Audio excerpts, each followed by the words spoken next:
Hey guys, V. Rigoni, Max, high performance real estate entrepreneur. Hey, I want to thank you for following us. And if you're not following us, then hit that follow button and let's make that happen. If you like the content, then hey, hit the like button. That's right. That's how we know if we're doing what we're supposed to be doing. We all like to measure things, right? We always talk about measuring things. You got to measure in order to succeed, to achieve. What doesn't get tracked doesn't get managed. That's right. See, my man over here, Adam, he can tell you what doesn't get tracked doesn't get managed. So smash the button so we can track it. So what we're going to do here now is we're going to answer some questions. These are questions that you have that we want to be able to, feedback out to you, give you some answers, some real responses.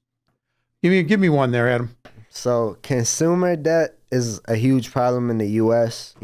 Like if taking just loans on cars and like houses that people can't really afford, if that was bad enough, now you have these companies like Klarna, Affirm, offering these programs, not even these programs. When you go to buy an item, you can buy it right away and they give you an option of splitting it into payments. So now you could buy like, say, clothes or a phone and you could split it into payments. How do you see this putting people even more into debt, making just the consumer debt worse? Well, on some level, it's making it worse because it's pushing forward that the idea of the immediate gratification, right? That you're not willing to wait, save the money to buy that which you need, what you want. Now, a lot of times, remember, there's times when you walked into a store and you said, "Yeah, I want that," and then you didn't buy it, and then a week later you're like, "Yeah, I don't need that." But now they keep putting it into the idea that if you want it, you can have it. We're going to make installment payments out of it. Now, on some level, yes, it just keeps driving us down the road of consumerism. Remember, 70% of our economy is based upon consumerism. That's right. That's insane. That used to be manufacturing. Then it was service. Now it's just plain consumerism. Now, again, one could argue that's better than putting it on a credit card, because on a credit card, you're just going to pay for it forever. At least when it's on an installment plan, you're going to pay for it for 3 or 4 payments. But again, it's just changing your buying habits. It's giving you another way to pay for something over time.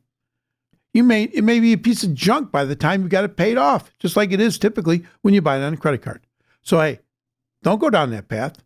The question is it something you want or something you need?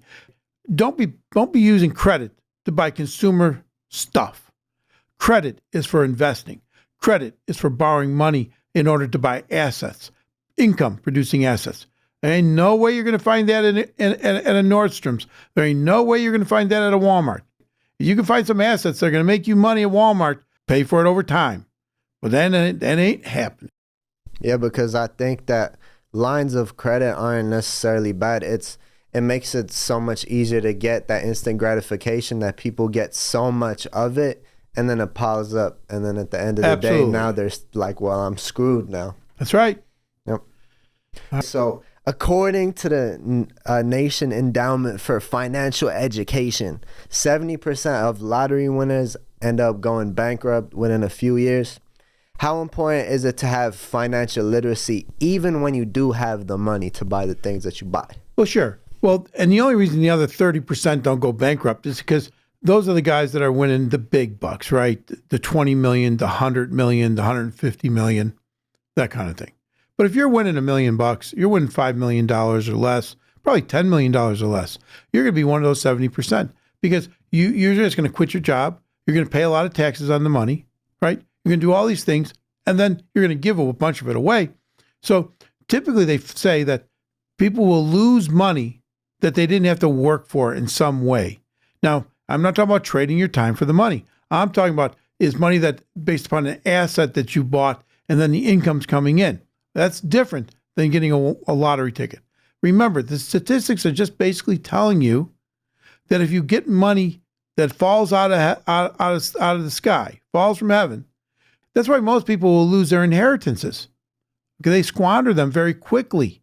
Hundreds and hundreds of thousands of dollars, even people that inherit millions of dollars, they lose it just like they lose lottery money because they didn't have to do anything to get it. So if you do have an opportunity, just to go back and answer the actual question, if you do have an opportunity where you do win some money, you get an inheritance, whatever, you need to find an advisor, someone that's going to help you with what to do with your money. And I get it. If you go to a financial advisor, it's going to be mostly like, stocks, bonds, mutual funds. But hell, that's going to be a whole lot better than losing it. Sticking into an annuity. I'm not giving you financial advice, but even an annuity is better because it'll give you money over time. Now, again, you get the financial advice where you want to get it, but the reality is get some freaking financial advice. Because even going back to when you were talking about entitlement, these kids with rich parents, they don't understand the value of money because they just got everything handed to them. So they just, they just spend it really that's really the bottom. and that's what's going on. Yeah. Again, if you whether it's in smaller amounts, like parents giving you $100 to go out for the weekend or for the day when you're younger, things like that, and you didn't have to work for it. That's how you grow the entitlement. Like I said, it's like feeding your pet. Just if it's overweight, it's on you. If your kid's entitled, it's on you. We've grown an entire generation in which a high percentage of that generation, maybe the highest percentage ever, has a sense of entitlement. But that's not on the kids. That's not on the young people. That's not on you. That's on your parents. That's on the schools. That's on the government. But it's on you to break away. It's on you to do something different. Yeah, Cardone even does a good job of it with his kids. Like the money that he gives them, he gives that money to them so they can invest it and get a return on their investment. But he doesn't give it to them. They work for it. Exactly. They work for it. Exactly. He teaches them how to get the money to work for them. So, all right. So Hermosi was talking about this too. And, Christmas is coming up. People are going home for the holidays.